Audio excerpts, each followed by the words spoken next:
Bonjour. Alors, connaître la vérité ou avoir une conscience de vérité? C'est ce qu'on va voir aujourd'hui.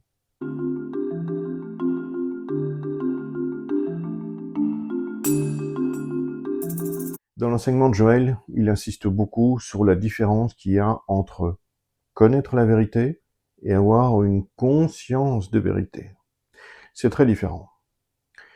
Connaître la vérité, c'est savoir intellectuellement, euh, connaître ses principes intellectuellement, voire émotionnellement. C'est beau, c'est merveilleux, euh, ça me parle. Voilà. Mais ça ne change pas beaucoup les choses. Ça n'est pas encore le travail. Parce que dans notre subconscient, il y a toujours les programmations égotiques qui sont toujours à l'œuvre. Et donc, c'est comme si on veut aller vers cette conscience une, cette conscience Dieu, et en fait, on est juste freiné. Donc le travail qui nous est demandé, c'est de développer cette conscience de vérité, qui, elle, en proportion de notre travail, donnera les fruits. C'est un peu comme passer le permis de conduire automobile. Je peux passer le permis de conduire théorique, je connais la théorie, mais pour autant, je ne sais pas conduire une automobile. Je peux me faire une illusion, une idée, un concept, mais ce ne sont que des pensées dans mon mental qui ne me permettra pas encore de pouvoir conduire réellement l'automobile, parce que pour la conduire, il va falloir expérimenter. Et donc en expérimentant la conduite automobile, je deviendrai un conducteur qui pourra passer son permis pratique.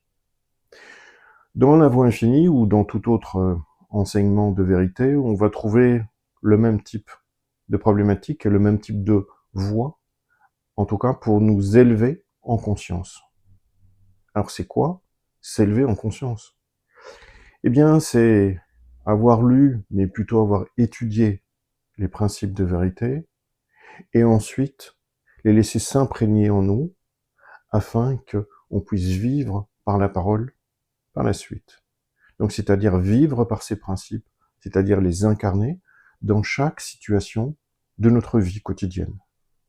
Parce que trop souvent, on connaît la vérité pour l'avoir lue, et puis on reprend sa vie, comme le petit personnage l'a toujours fait, avec ses habitudes, ses comportements, ses visions sur le monde, etc.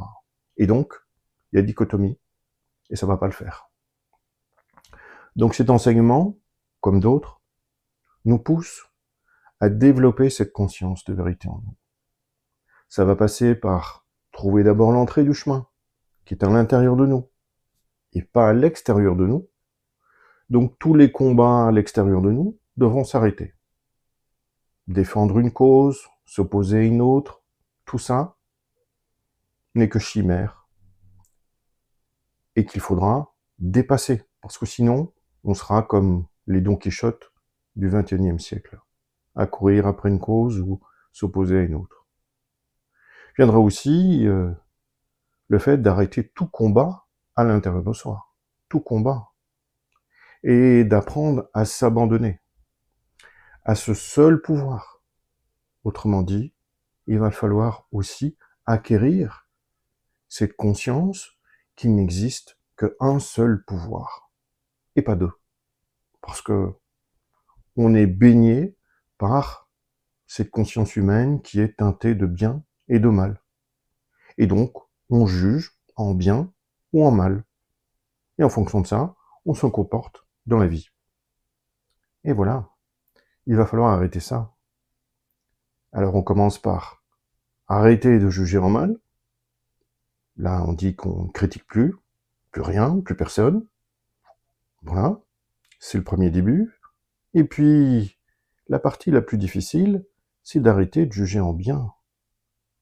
Ah oui, mais ça remet beaucoup de choses en question. Parce que toute notre vie, on a essayé de maximiser ce bien, faire le bien dans le monde et autour de nous. Alors, on est perdu. On n'a plus de sens. Mais, chemin aidant, et le temps façonnant notre conscience, on va trouver que, au-delà du bien et du mal, il existe l'harmonie invariable. qui est cet état de béatitude, où tout est facilité, où tout est bien, où tout est complet.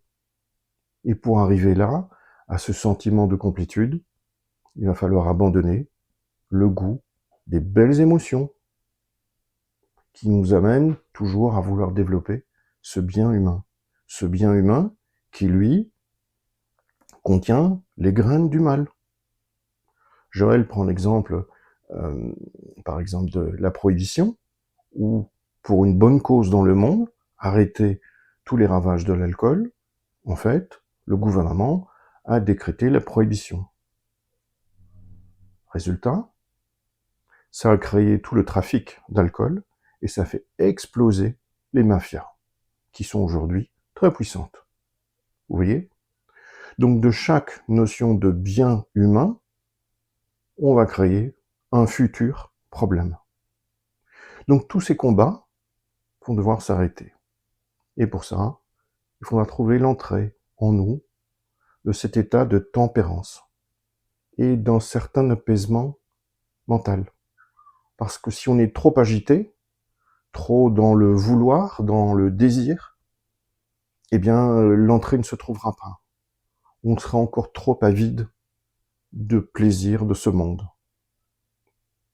Et on sera donc hypnotisé. Donc la conscience de vérité va s'obtenir par ce travail intérieur où on va façonner petit à petit, où on va détricoter petit à petit les programmations, les fausses croyances, les désirs, les peurs, et petit à petit, on va s'élever au-delà du bien et du mal.